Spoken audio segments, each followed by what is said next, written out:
Hello everyone, this is Dr. Vishal. I am a clinical practitioner in Calcutta. I have been practicing since almost 8 years. I am just wanted to give you tips about soft tissue harvesting, which has become very routine procedure in dental implantology, and it has been a long-lasting procedure in parodontology, where there is a recession problem, and nowadays in implantology it has picked up because of the soft tissue augmentation and maintenance of the site at the implant site. Okay. So what I am going to tell you is what you need to know before you go and harvest the connective tissue graft or free gingival graft for the purpose of soft tissue augmentation around the implants. Okay. So there is something we call a safety zone. Safety zone is a area between the distal of the canine to the mesial line angle of the palatal root of the maxillary first molar. That is called a safety zone. And why it is called safety zone? Because the greater thickness than the height is available into the premolar area and canine area that goes up to the 5 millimeter, and in molar it will reduce to 3 millimeter. Okay, so before you go and harvest, you can measure the thickness of the soft tissue which is going to be retrieved from that site. Okay, and while injecting, after anesthetizing the area palate, you can actually measure the thickness with the needle of the syringe. So what is the neuromuscular, or at what particular distance the greater palatine artery and nerve is located into the palate? Okay, so before you go and harvest, you need to make sure to diagnose whether it's a high palatal wall palate or it's average or shallow. If it's high palatal wall, the neuromuscular bundle will be positioned exactly more or less 17 millimeter from the CEJ of the molar area or tooth.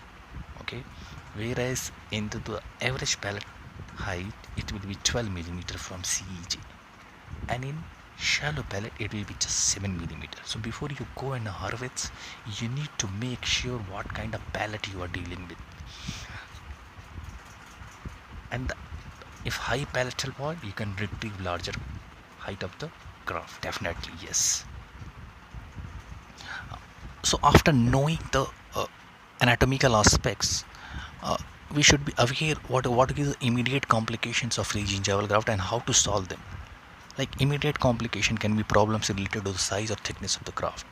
So we always suggest the thickness of the FGG should not be more than 1.5 millimeter. It's 1 to 1.5 millimeter. So how you can do it? Take a superficial graft. Avoid taking too far behind in the palate and too towards the midline. Okay. Stability and problem with the graft bonding. So what you need to do is suture it properly. Give the periostal crossover sutures, gives horizontal mattress suture so that the graft will be pressed against the recipient bed tightly and taking out any hematoma or blood clot underneath the graft. Bone exposure at the heart site and prolonged healing. It should be taken care by partial thickness of the flap. If by chance you cut the artery, how you're going to manage that? Simply suture with the chromic gold silk suture. You go distal to the harvest area and take a deep bite with normal 3-0 suture. Okay, and suture it. That is called a compression suture. So you need to identify whether it is arterial or projectile bleeding, or it's just a capillary oozing. If it's just a capillary oozing, you can use electrocautery and laser and control the bleeding with the local hemostatic agent as well as bone wax.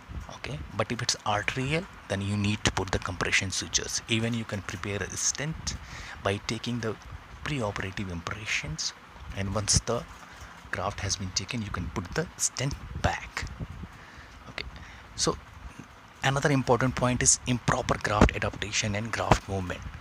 So what you should do, you should slightly, once the graft is harvested, you put up 5 minute pressure onto the recipient bed along with the graft, so that it will allow the fibrin clot to form and it will help into the graft success. If not, bleeding will result in hematoma under the graft, and it will lead to the subsequent necrosis of the graft, because the perfusion and lateral circulation will not be established with the recipient bed and obtained graft. all flat and glandular tissues to be removed for the adequate perfusion of the graft. So another way of doing it, don't go too towards midline and towards uh, beyond the first molar distally, because there is more glandular and more fibrous fatty tissues are there. Don't go too deep, okay, otherwise necrosis will occur. So all these allotax should be removed. Thank you, hope it was helpful to you.